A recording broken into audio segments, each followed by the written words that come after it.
Firstly, hello everybody and welcome to the launch of IPPR's report. My name's Beth.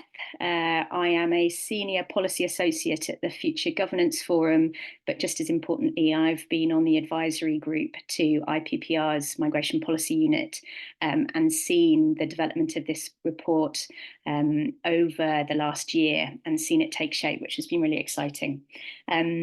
So I just wanted to say welcome to everybody today and thank you for joining us this morning. If you're like me, maybe you're joining from home with small children running around in the background as it's half term, but everybody is very welcome. So thank you for making the time this morning. And also, really just to say how important this report is, and it is both urgent and timely, I think. And I think we're going to have a really interesting hour and 15 minutes ahead of ourselves. I should say, unfortunately, Kevin Bonavia MP, who had intended to join us, has had to be in the House of Commons this morning, so isn't able to join. But we're really delighted to have the leader of Brighton and Hove Council with us, Sankey, who's going to speak to us in a moment. And I wanted to start by congratulating IPPR and all those who've contributed to the report. I think it's really thorough and really clear exposition of the state of the current system that we have.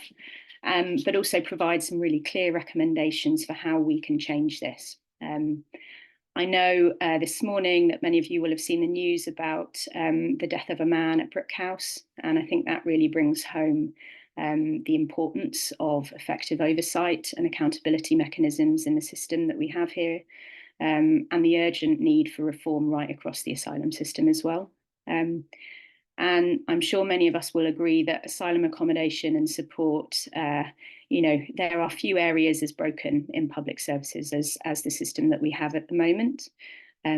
Whether that's the soaring costs, and just picking out a few numbers from the report, costs have increased sixfold in the last 4 years, £6.4 billion worth of overspend, the single biggest ticket item of the Chancellor's purported £22 billion black hole, the broken relationships with local authorities who have had little say in where asylum seekers and hotels are opened, and are left picking up the pieces when the system fails, whether that's rising homelessness or the terrible racist pogroms that we saw in places like Rotherham over the summer.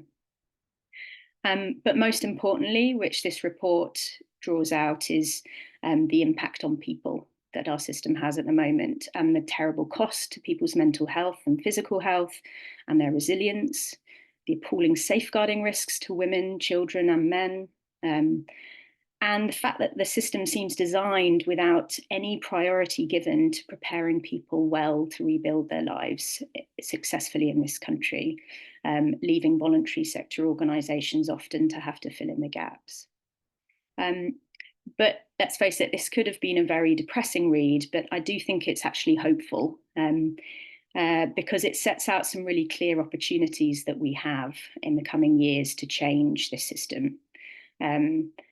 And opportunities, I think, that could completely transform the way people experience our asylum system, and we welcome people well in this country. And of course, we have a new government who is committed in its manifesto to ending the use of hotels and has made important first steps to closing some of the large sites like the Bibby Stockholm. And I think this report provides a fantastic roadmap for policymakers and decision makers, identifying the key decisions that are going to be needed and the key opportunities that we have in the coming few years to change and to deliver the root and branch reform that I think we all believe is so urgently needed. So I'm really looking forward to hearing from our speakers today. They all bring a range of lived and learned experience of the system, and then I hope getting into a really good discussion about what this means for policymakers and practitioners.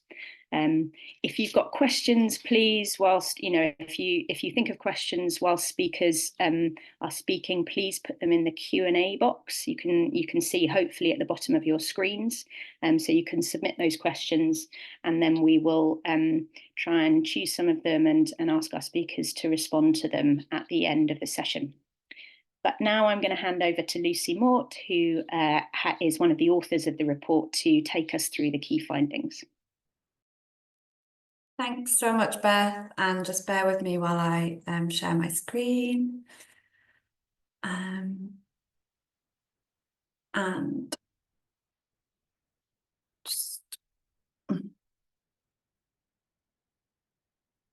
Okay, can I just check that you're seeing the correct screen? Just slides. Okay, fantastic. Okay, brilliant. Well, good morning, everyone. Thank you so much for making the time to come to this event and hear about our latest report, and to hear, of course, from the brilliant lineup of speakers that we've got. I'm going to outline what we found through our research about the asylum accommodation and support system, and really focus on why we believe that decentralisation, so empowering regional and local bodies with the control that they need, is the solution to drive effective and humane reform in this area. So just purely in numbers terms, the failure of the current system is really clear. Quite simply, we're dealing with a system that is spiraled out of control. The annual cost per person per year has risen from £17,000 in 2019-20 to around £41,000 today. And total spending on asylum accommodation, as Beth said, has risen around 6 times, from 739 million to nearly 4.7 billion. And that's completely disproportionate to the number of people that are actually being supported, which has roughly doubled in the same period.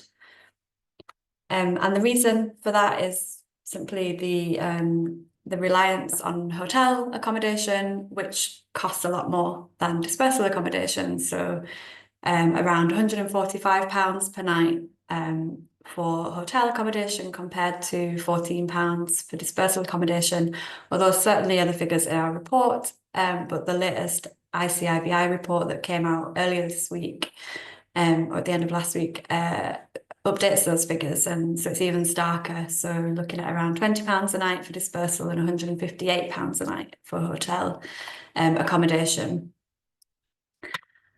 But of course, it's, you know, there's much more to it than simply the cost. And yeah, the most awful thing that you know, has been apparent to me throughout this research is the severe human cost of the current system. So through our research, we've heard about the overcrowded, unsanitary and isolating conditions that people are living in asylum accommodation. Parents and women, especially those in shared accommodation, have raised you know, very specific concerns about their safety and the negative impacts of hotel accommodation on family life. And without access to safe spaces and basic things like clothing, footwear, hygiene products, menstrual products, things like that, physical health and mental health are worsening. And we heard about people being re-traumatized, facing anxiety, depression, and more. And safeguarding concerns were something that came up really frequently in the research, and that's obviously especially heightened and important since the recent riots and the kind of far-right activity that targets asylum hotels, which, you know, only adds to the trauma that people have experienced and are experiencing. And places like RAF Wethersfield are particularly harmful to mental well-being, especially for the men that are living in, you know, those really isolated and restrictive environments. Reports such as that done by Doctors of the World and Médecins Sans Frontières show that really, you know, clearly, and we spotlight that in this report. And all of that is compounded by the lack of effective oversight and enforcement by the Home Office, which perpetuate the issues that I've described. and allows them to persist. Looking at the support side of things, we see similar kind of problems and inadequacies. So the AIR contract, which was intended and is intended to provide support to people, we heard instead just sort of escalates issues rather than resolving them, creating real intense levels of frustration with the system. And without face-to-face support and assistance, many are feeling isolated, and that's particularly concerning for people that are placed in remote locations. And the poor communication between different actors in the system, in the support system, mean that unresolved complaints feel like they've just sort of evaporated into a bit of a black hole, and you might hear more about that from Lily when she speaks. And compounding that, there's a lack of advocacy that's allowed in the AIR system, and the sort of general lack of access to legal aid that leaves asylum seekers navigating a really complex system without the support that they need. And that's, as I said, really has really significant consequences in terms of deep frustration and worsening people's mental health. And more than that as well, we heard from charities that are spending inordinate amounts of time just supporting their clients to access support via migrant help. So it's just, this kind of Kafkaesque waste of valuable resources that could be directed elsewhere. So why decentralise? Sorry, next slide. So in terms of cohesion as well, the policies that we currently have really undermine community cohesion. So councils have some input in where people are placed in their local area, but often that can be undermined, and their sort of local expertise on cohesion and understanding of their communities is disregarded. And, that's come to a head recently, as we've seen with the hotels becoming targets of the recent riots, showing that this isn't just about tensions in communities, but it can actually lead to really terrifying acts of violence.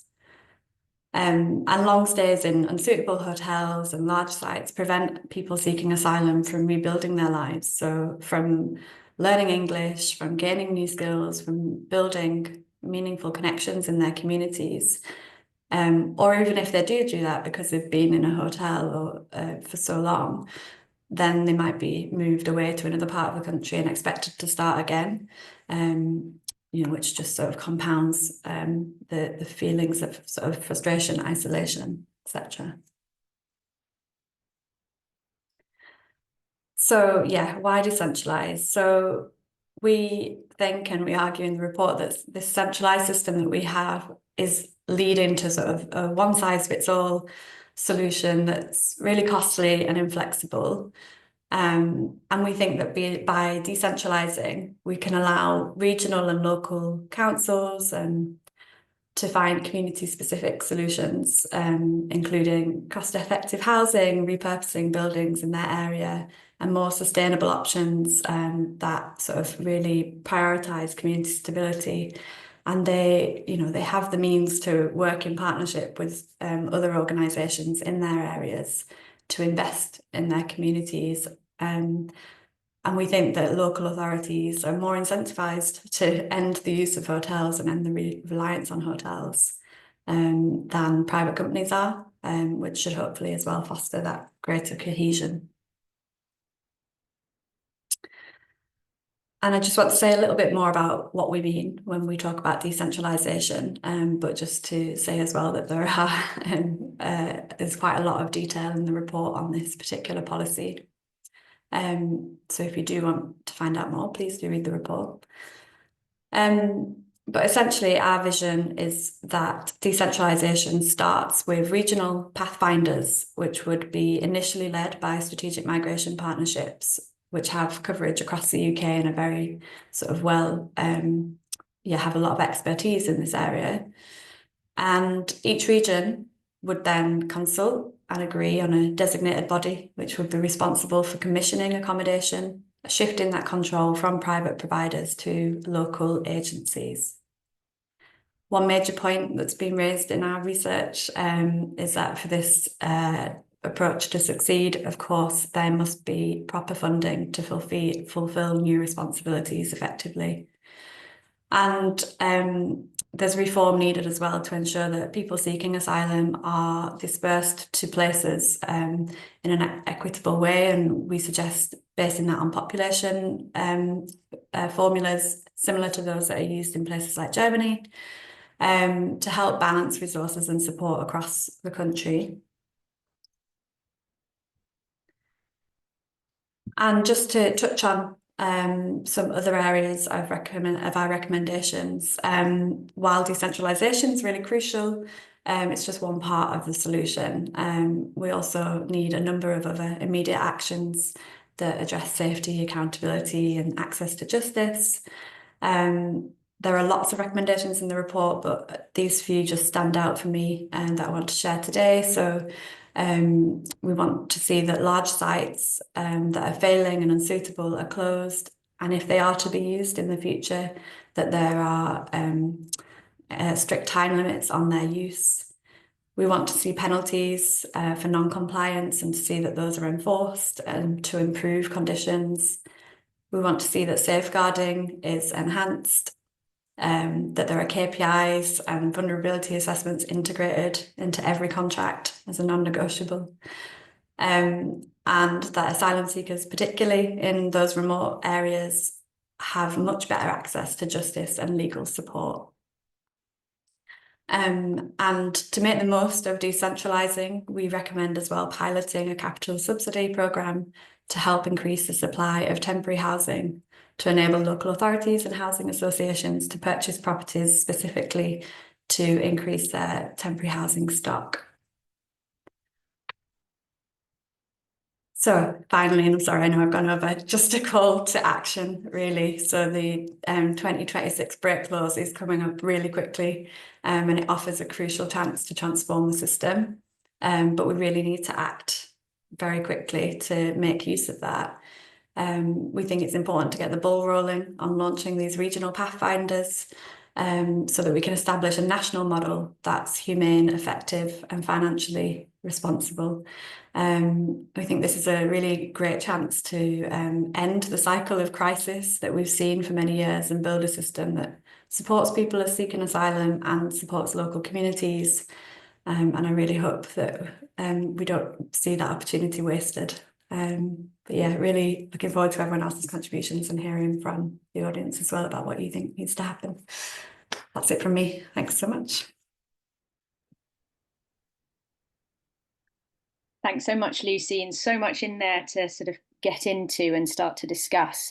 So our next speaker is Councillor Bella Sankey, who is the leader of Brighton and Hove Council. And I'm really hoping Bella's going to talk both from her experience as council leader and as a local authority who could take the lead under a sort of decentralised approach, but also that question of why delivery would improve if we decentralised, rather than just say improved sort of accountability mechanisms over the current existing contract centralised system. So over to you, Bella. Thanks very much, Beth, and to Lucy for presenting the excellent report from IPPR that we're here to discuss today, and really pleased to see so many people are on this call and interested in this subject. So as Beth says, my name is Bella Sankey. I'm the leader of Brighton and Hove City Council. I'm proud to say that we are a City of Sanctuary, and we were one of the founding members of the City of Sanctuary movement in 2015, and we're currently going for re-accreditation. We currently support resettled refugees from Syria and Afghanistan. We have a significant number of Ukrainians that came over on that tailored scheme. And from 2019, we became a dispersal area for spontaneous asylum arrivals. I thought I would just briefly focus on where I think things have gone wrong in the actions of the last government, and then get onto this important subject of what needs to change and what reform is now possible. I think it is important to reflect on the fact that this kind of escalation in cost and the effective warehousing of asylum seekers in hotels and in inappropriate accommodation in many parts of the country was quite deliberate. So, legislation has been passed and is on the statute book, which was deliberately intended to prevent asylum claims being properly processed in a timely manner. And that has led to, it's been one of the reasons that we now have a larger number of people in the system, and putting pressure on the system, as has been described by Lucy. So I'm really pleased to see that one of the first actions of our new government was to both scrap the Rwanda scheme and to get on with a really important job of processing asylum claims in a timely manner, because that inevitably is going to relieve pressure on the system. But then there is this really important subject of what happens to people while their claims are being processed. And I think it's fair to say, on the basis of all of the evidence and material that is in this report, that the existing system of a very centralised model of delivery from private contractors has failed across every possible metric. So whether it is cost, and we just saw really starkly the escalating costs of hotel use as opposed to housing people in houses and accommodation that is appropriate for any prolonged period of time. When it comes to the impact on people that are in the system, I visited one of the hotels that we have here in Brighton and Hove. You can see when you step into these hotels the impact that prolonged accommodation in a hotel setting is having on families. We just saw that in the report, and I saw it with my own eyes.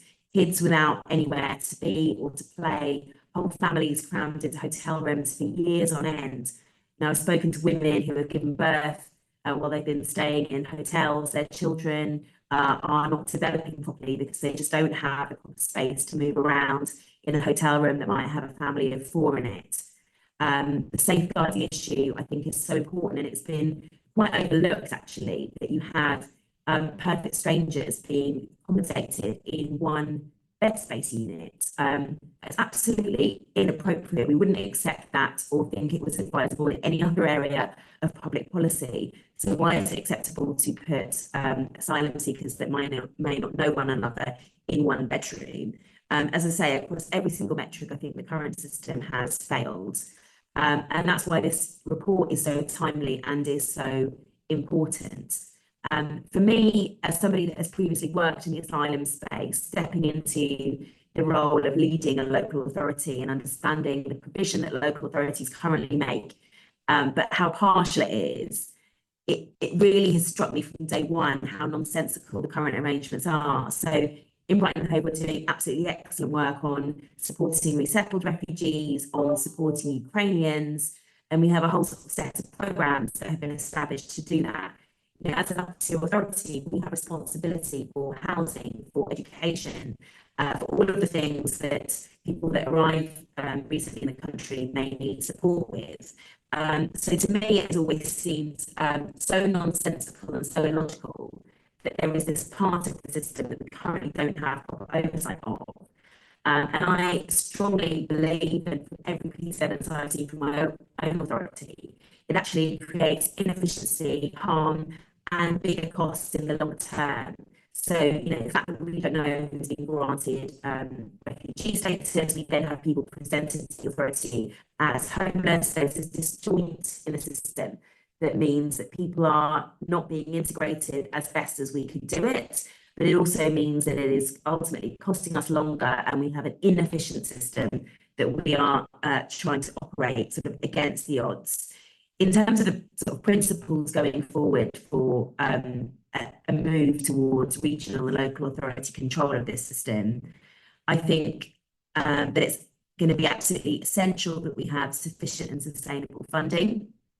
It's my sincere belief that we've heard about the sort of 6 billion contribution that this system currently makes to the 22 billion black hole. It's my sincere belief that we could do this much more efficiently and at lower cost if it was delivered through regional and local governments. But we need to be really clear that there has to be sufficient and sustainable funding. We need, I think, a place-based approach, but we also need to widen dispersal across the country and ensure that this is done according to formulas that make sense. So rather than the current system, which I think just looks at unit cost and then sort of stacks up people and families in areas of the cheapest unit cost for hotel accommodation, we need a much more streamlined system that looks at wider dispersal across the country. We need every region and place to play its part. And I think it's striking that there are currently 10 local authorities that host 22% of the asylum population. I know for my part that my region in the southeast does not currently play the role that it needs to play. So I'm really keen that there is regional equity and that the system is put on that sort of basis. Local authorities have the ability to be much more joined up with our voluntary and community sector to provide the sort of integration and welcome that is needed. And they also need to be thinking about how this dovetails with the legal system, because it's not just rural areas that have real gaps in the provision of legal advice. In Brighton and Hove, we don't have enough legal advisors. And one of the reasons that people are staying in hotel accommodation for prolonged periods is we don't have the legal advice on hand to be able to progress claims quickly. So I think that has to form part of the puzzle as well.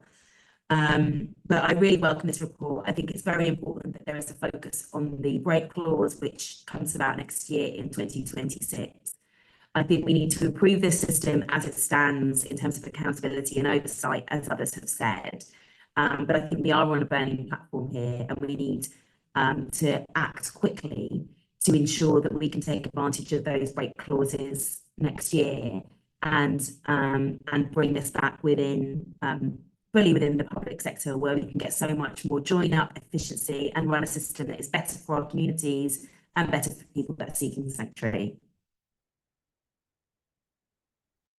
Thanks so much, Bella. That's really fantastic and great to hear of your experiences in Brighton and Hove. Okay, so I'm now going to pass over to some partners who contributed to the report itself. So first we're going to hear from Lily Moghadam from the Asylum Support and Appeals Project, and then Lily will hand over to Alice Lucas, who's from the British Red Cross, to provide their perspectives. Thanks, Beth. Yes, my name's Lily Moghadam. I'm the Women's Legal Advisor at the Asylum Support Appeals Project. Our primary purpose is to support destitute people who have claimed asylum to access their basic rights to food and shelter. And we do this in a couple of ways. One is by providing free legal advice and representation to asylum seekers who are appealing Home Office decisions about their accommodation and financial support, so appealing asylum support decisions. And we do this primarily by a duty scheme in the Asylum Support Tribunal. And we also run an advice line for frontline agencies and engage in policy and research work to try to improve asylum support law and practices. So that's particularly important for today because we recently published a report on access to advice in asylum support and asylum support appeals, which I'll share in the chat, which really found a lot of some very similar findings to the IPPR report in terms of problems with the current system. So I'll just quickly go through a couple of them now, and some of them really are overlapping with what Lucy and Bella have said, which just shows how pervasive of issues they are really. Firstly, as we've said, the Home Office has increasingly been housing people in more remote parts of the UK or parts of the UK where there haven't traditionally been asylum-seeking populations, which means there aren't specialist organizations available in those areas. That means that people's only access to advice is through the AIR contract with Migrant Help. But people struggle to access advice that way for a couple of reasons. So I'll give 3 examples right now. So one is that it's primarily just a telephone helpline. People are living on £8.86 a week if they're in hotels, and so they often don't have enough money to put credit on their phones. Plus, many of the hotels and large sites don't have Wi-Fi, so there's a real lack of ability to communicate and to call, just to be able to call Migrant Help. So often the population might be reliant on like the phone that the hotel has, which may mean that there's one phone between 200 residents, for example. So the practicalities of actually calling Migrant Help can be very difficult. Secondly, if you do have access to the phone, the waiting times are really long. So I've sat with clients who are on hold for migrant help for a couple of hours before they manage to speak to someone. And third, is that the air contract really is just a signposting service. It doesn't do casework. It doesn't follow up on issues. So if a resident in a hotel calls migrant help to report issues with their accommodation, all that's done is that information is passed on to the accommodation provider. There's no follow-up to check that the issue is resolved, and there's no checking in with the person to see if they're okay. I should also say that it's the fault of migrant help necessarily. That is just how the air contract is set up. That is how the Home Office has set up this contract, so that it functions more of like a post box passing on the message rather than a casework service, which is what we think it should be, a casework service focused on outcomes. As Bella mentioned, there is a real lack of legal support available for many people in the asylum system. The current legal aid crisis means that thousands of people are navigating the system without any support, and we really see that in our work in the Asylum Support Tribunal. So in the last few years, the number of people who have contacted us for help with their appeal and don't have any other organization helping them has gone from 10 to 40% over the last couple of years. So this really means a huge number of people are navigating the system completely by themselves, which means many people are completely unaware that they can access support on their housing and financial issues, or that are completely unaware that a refusal or discontinuation of their accommodation by the Home Office is an appealable decision. And we know that many of these decisions aren't correct because we win over 70% of the appeals we represent in, which means that those were just incorrect decisions to end or refuse support. So without this, with the advice of because of the region you're in or because of the lack of solicitor or lack of support, people are really struggling to access adequate housing or housing at all. And the final point issue I'll raise in the asylum support estate is that the significant increase the significant numbers of safeguarding issues that we're seeing in institutional and hotel accommodation. Some of the policies and practices that have been put into place over the last few years really explicitly lead to safeguarding risks. So I'm thinking about like the Baby Stockholm, the RAF Wethersfield that Lucy mentioned, the kind of institutional settings, as well as the policy of room sharing where people are made to share with complete strangers. We hear regular reports of housing officers coming into rooms to do checks without letting people know beforehand. So people are in the shower, people are in their beds, and it really is creates an unsafe environment. Additionally, there's no female-only accommodation. So something else that I see in my role as women's legal advisor is that women who have just fled or just survived domestic abuse or gender-based violence are allocated put in a hotel where that is majority, has mostly men in the hotel and feel incredibly unsafe. So just to finish, I'll just run through three quick well, not quick maybe, but I'll be quick about 3 recommendations that we have from this report. The first is that the air contract should be redesigned with input of people in the system, as well as the organizations that are supporting them. And it should become an outcome-based casework service, preferably with face-to-face options. And the second is that all the asylum accommodation policies and practices should be reviewed through a safeguarding lens. And then the third is that there should be some minimum standards for asylum dispersal areas following the recommendations by Asylum Matters and NACOM, which I can also post in the chat. And with that, I will pass over to Alice. Thanks so much, Lily. And yeah, thanks for going through all the findings of your report. Hi everyone, I'm Alice Lucas. I'm the Policy and Advocacy Manager at the British Red Cross. I just wanted to start to say thank you for IPPR to inviting us to speak at this event. I'm the one speaking here today, but actually there's been lots of colleagues behind the scenes who've been inputting evidence and insight on hotels and young people through our services. So a huge thank you to my colleagues as well.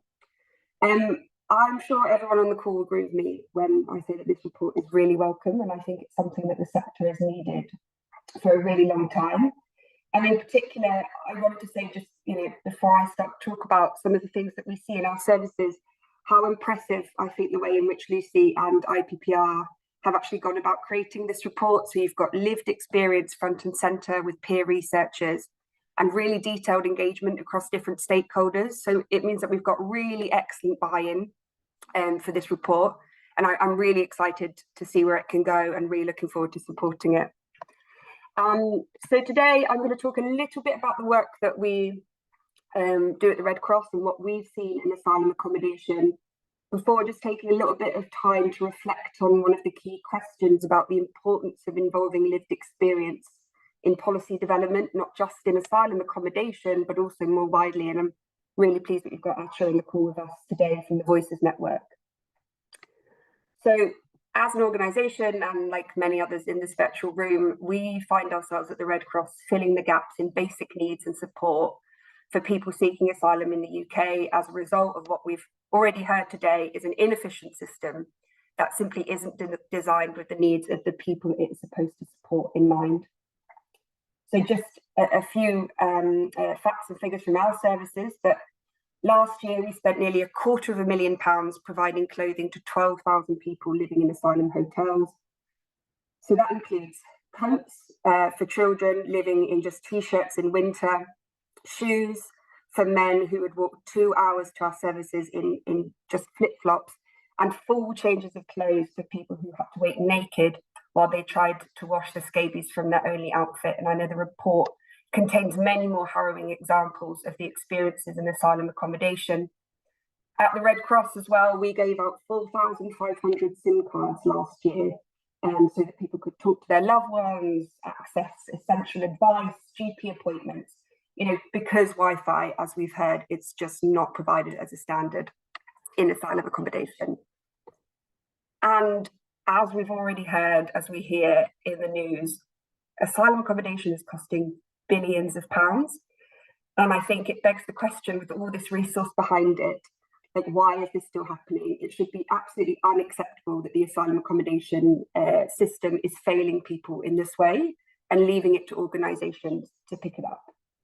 Now, I'm not going to pretend to go in and go into the detail of why we've got into this situation. I'd suggest you read the report because it has an absolutely fantastic overview of how we've got here.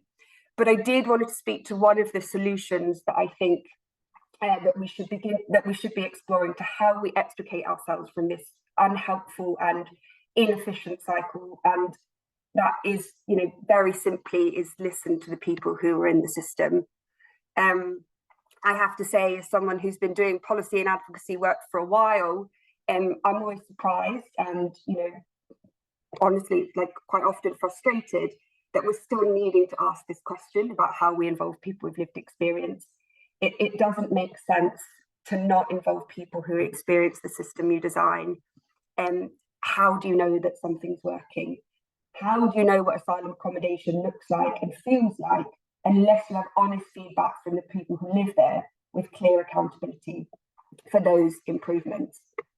So by involving people with lived experience of the asylum accommodation in that policy development, in those solutions, I think decision makers will have a better understanding of not only the realities of asylum accommodation, but actually that broader piece about how the asylum system interacts with each other, and how all of those interactions are compounding the humanitarian and financial problems that we're hearing about today.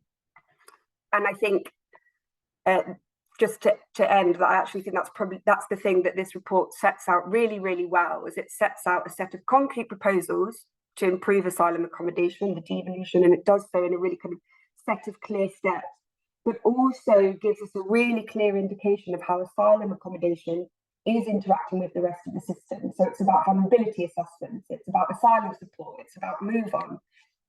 And one of the things that I was particularly interested in all of the fantastic recommendations is this idea of day one support for asylum seekers. And I think it's quite an interesting idea about looking at day one support as a sort of a whole systems approach to the asylum system. And I think there's lots of interesting work for us to do in the sector with people with lived experience to understand actually what does that look like from their perspective. I will leave it there for today. I'm probably so sure there's much more I could say, but just again to thank IPPR for their collaborative approach to this report, and I'm really looking forward to the discussion today. Thank you. Brilliant. Thanks so much, Lily and Alice. So next we're going to hear from Asha Joseph, who's an ambassador with the Voices Network. He's is going to talk about the experiences of people in the system at the moment. Over to you, Acha. Yeah, thank you so much. Hello, everyone. I'm Acha Joseph, a voice ambassador of the Voices Network. I was a peer researcher for this project of transforming asylum accommodation with the IPPR. It was a very challenging project because I, as a peer researcher, I have lived experience staying in the asylum accommodation, and I really witnessed other people airing out their views on what they are going through. And some of them were really bitter. And we are very aware about it based on the recommendations that we have already in the report. So reflecting on my role as a peer researcher in this project, I try to consider so many things on how I can draw insight from my unique perspective. For example, my experience as an asylum seeker informed me of the understanding within the current accommodation system, such as a lack of privacy, safety, concern on issues of quality of accommodation. So generally, I reflected on the policy gaps, the systematic barriers, the impact of the findings, and my personal growth. Because at the end of this process, I have also gained so many knowledge based on what other people were going through and also what I was also going through. So there were about 6 peer researchers from the Voices Network who interviewed about 17 people who are staying in asylum accommodation from the Voices Network. And we collected the vital information that we have penned down in our recommendations. I have discovered that most of the things in the recommendations have already been expatiated and people have already talked about it. But I would like to emphasize on this particular part, which talks about the policymakers to gather information from people with lived experience before taking decisions. Because all the experience that we have gained throughout this process, there's a saying that says that experience is the best teacher. But me, I will disagree with that saying. I will say that experience is the worst teacher. But experience can be a best teacher if people with that experience can share the experience so that others will not go through what they went through. I went through this process for about 3 years, and it was really like hell on earth. And that's why I decided to give my time to participate in this project so that other people who went through it will also give their consent. At the end, we'll have our experience recorded so that we'll use it to transform the system. There's a saying that goes that Jim loads the gun, but the environment pulls the trigger. There are so many people who lived experience that when the policymaker comes closer to them, they'll be able to air their views. And if their views are taken into consideration, it's going to solve most of the immigration problems faced in this country.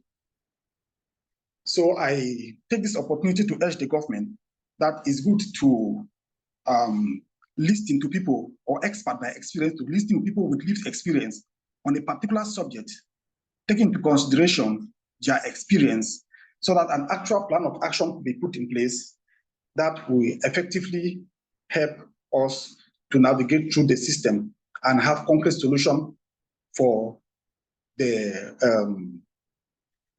people who will be coming ahead of us. So thank you so much for your time. Brilliant. Thanks so much, Acha, for sharing that. So now we have come to the Q&A part of the launch. And I can see we've got one question so far in the chat, but I'm hoping we're going to get lots of others come through. So again, if you want to ask a question, you should be able to see a Q&A box at the bottom of your screen. So please type it in, and then we will try and field the questions amongst the speakers. So I'm going to start with a question that we've got in, which is a question from Joshua Smith. And it says, do you have any quantitative evidence gathered in this report that shows locally sourced accommodation by local authorities would be more cost effective than the current centralised system? So I'm going to ask Lucy to respond to this in a moment, but just to say, I think, this is clearly one of the big questions for policymakers when thinking about, whether and how to decentralise the system. Of course, as many of us remember, one of the driving factors or justifications for bringing the system into central control was that it could improve efficiencies and reduce costs.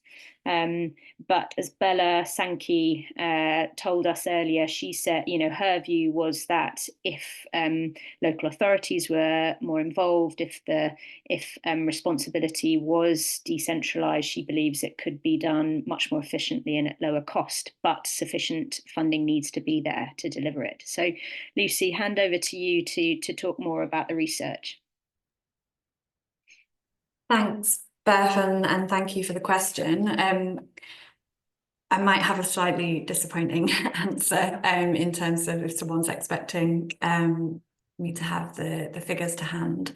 It's really difficult, just first of all, to sort of quantify the cost of reforming the system so that local authorities and regional bodies deliver accommodation and support compared to a centralised system, and that's because there are so many sort of variables. So each region, each place has its unique kind of resources, housing markets, and needs and things like that make it quite difficult to do a sum about the cost compared to the current system. However, as Beth just said, and as Bella said, we can kind of reasonably assume that decentralisation would lead to cost savings because of the reasons that have been mentioned throughout the call, but the kind of in-depth knowledge of the local area, a place-based approach, the ability to work in partnership,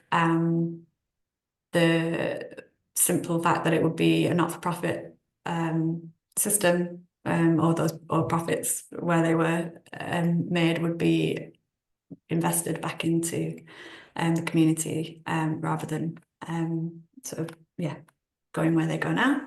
I think there's a real sort of political incentive as well for local authorities to reduce their reliance on hotels, which simply doesn't exist in the same way, I don't think, for the current providers.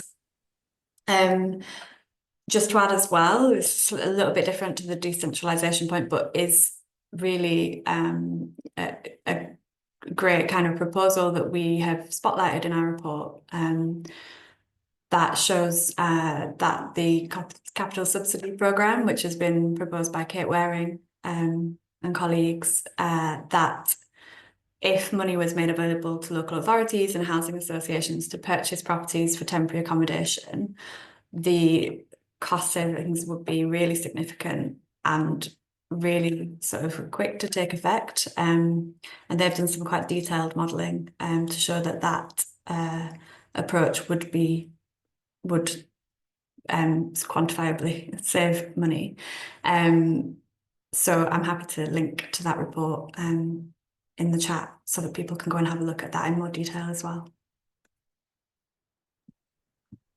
Great, thanks so much. And I can see that somebody else has commented on the Kate Waring Sohar housing work that you refer to. So this is the reference to the capital subsidy programme that IPPR recommend the government should look at piloting, and that would help local authorities to buy temporary housing stock that could support the issue around the availability of stock. And I think that goes to one of the questions that we've got in the chat from Andrea Cllr, who says local authorities struggle to find dispersed accommodation as it is under widening of dispersal. What are your recommendations to change this? I think one of it. So the question on the Kate Waring proposal, I don't know whether you Lucy again or anybody else wants to pick up further on this, but he asks, presumably there is nothing to stop the government trialling this before the current contracts end. So, Lucy, is that your understanding too? Yes, I think so. So we have put in our report that so basically first on decentralisation, we have put in our report that the 2026 break clause offers a critical point, but we don't think it should be the first port of call. Like if we can pilot decentralisation or look at these pathfinder regions before then, I think we should. And what I understand from colleagues that have more legal knowledge about this is that it should be possible within the existing contracts, but that is something that would need to be explored by people who have access to those contracts.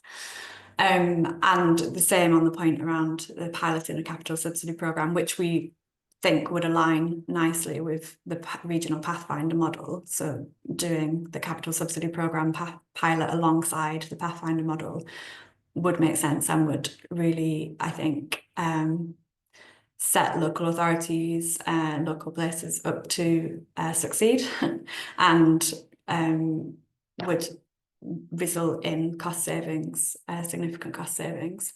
I think, yeah, I'm sure Bella would agree that anything we can do to get the ball rolling on those pilots sooner rather than later would be welcome. Thanks, Lucy. So lots of questions on the detail here and lots of references. I think I'm reading between the lines, but I think these are probably from participants who are working in local government, perhaps. We've got an answer to one of the questions, which is the report states in the nations the devolved government would be the best to take on decentralised responsibilities, and people should hopefully see the response in the Q&A box. I'm trying to read the questions as we go. So perhaps Lucy, you can answer this one as well. The report states in the nations the devolved government would be the best to take on decentralised responsibilities. Is this seen as the whole asylum support system or the accommodation provision? And somebody has also asked, why is this the case for devolved areas and not for the proposed SMP model? And perhaps Lucy, when you answer, you could also speak to, why SMPs, why you think they are the best fit in terms of holding the responsibilities in a decentralised approach. Yeah, I'll try to respond to those. So we recognise from our engagement with many stakeholders throughout this research that there needs to be an element of flexibility in this, and simply sort of going from one size-fits-all inflexible model to another one-size-fits-all inflexible model is not the way to go. And we understood from conversations with stakeholders in different regions of the country, in different nations, that the body that sort of has responsibility and leads on the commissioning of asylum accommodation and support could be different depending on where we're looking at. And Daniel is correct that it is the case that we are suggesting it would be for accommodation and support. We outline in the report in some detail what elements of the existing contracts would be transferred over to a new system. There are some details of things that we think perhaps may want to stay under a more centralised control. So things like transport, perhaps having the telephone line for complaints as a one-stop shop, but that is up for kind of deliberation and when we're getting into the detail.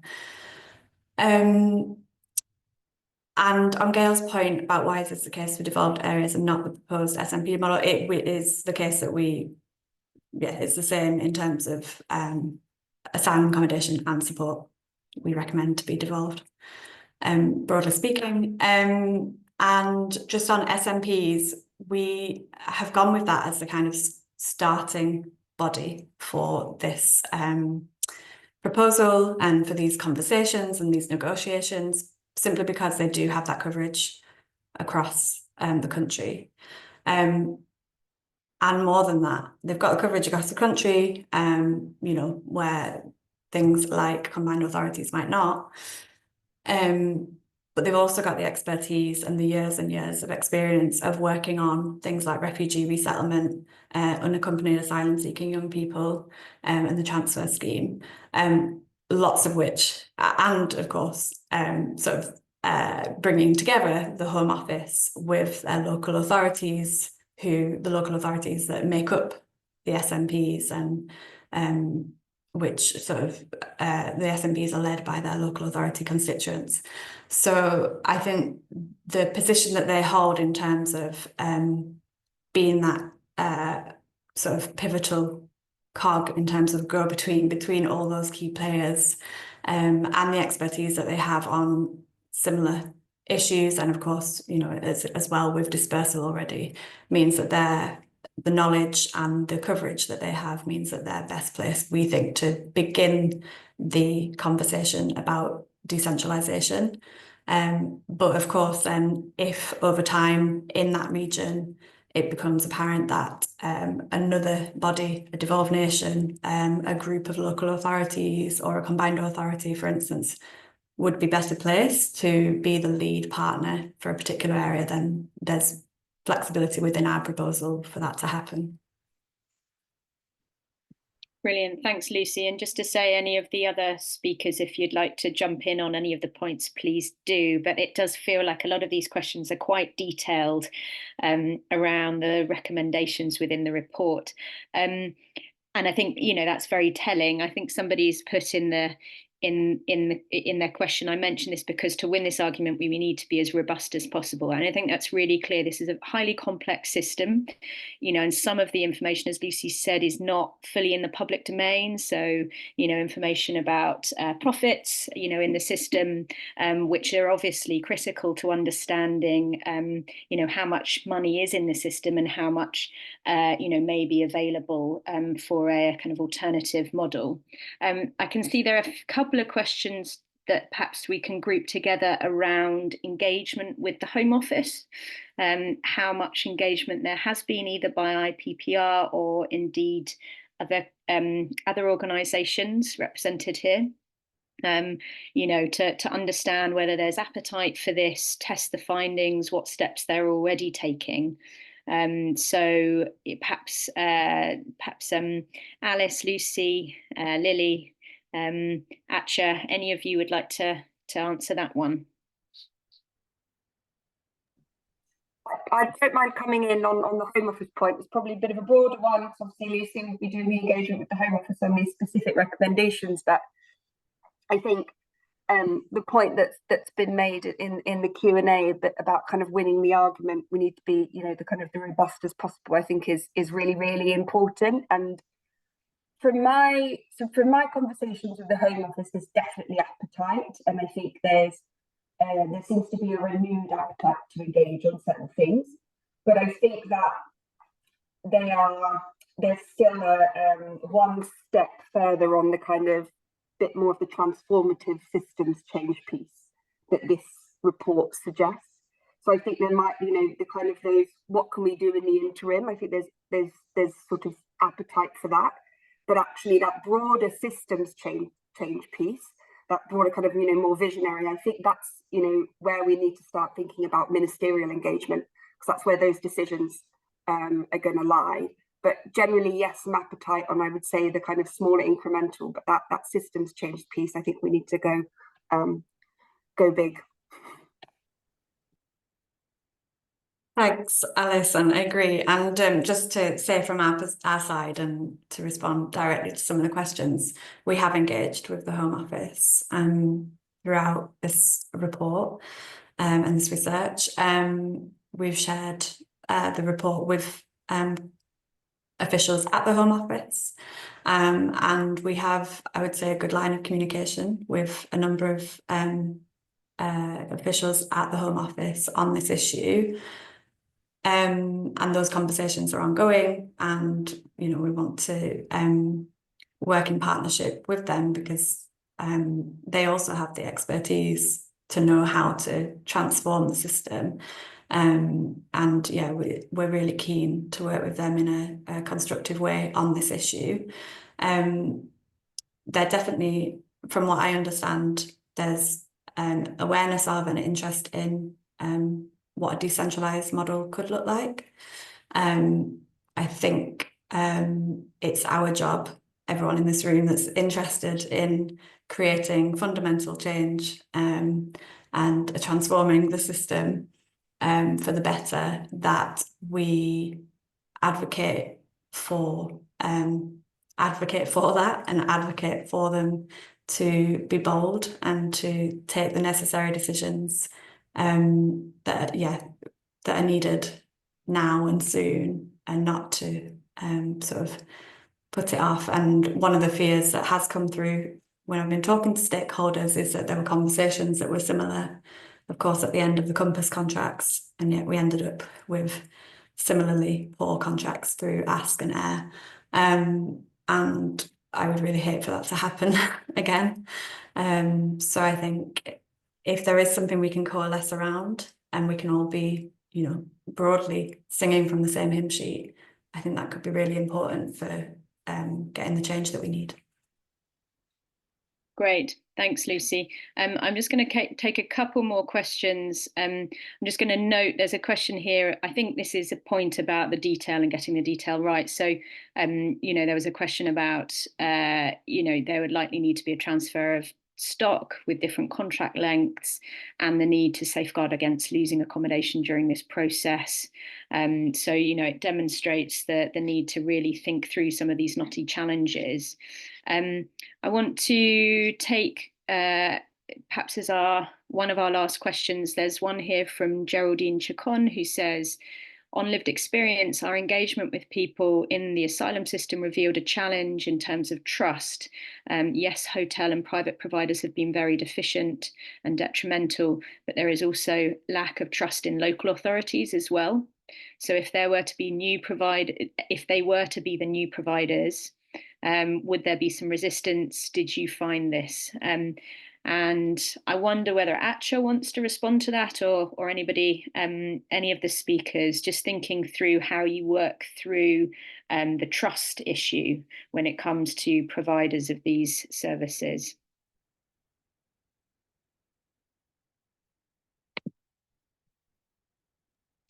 It doesn't need to be Atcha though. Anybody who Atcha's come off mute, so if Atcha wants to go first, then please do.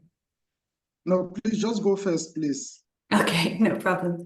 Thank you. So I think it's a really important point, and it is something that came up in conversations with stakeholders. And I think what's really important is that we have these sort of locally flexible, locally led solutions and system, but that there has to be national guidelines, and there has to be the appropriate monitoring and checks and balances that we're not seeing in the existing system, to make sure that there isn't a postcode lottery, to make sure that people do get the support they need. I also think there's a really important role for the voluntary and community sector in a new model, and hopefully we'll see that their expertise and their relationships with people with lived experience of the system are much more integral to a new system. And in the report we also suggest that there are forums for people with lived experience that are integral to conversations around the design of a new system, but also that kind of ongoing governance and checks and balances of the system at the national and regional level. So I think it's really important that we work hard to rebuild that trust in the new system.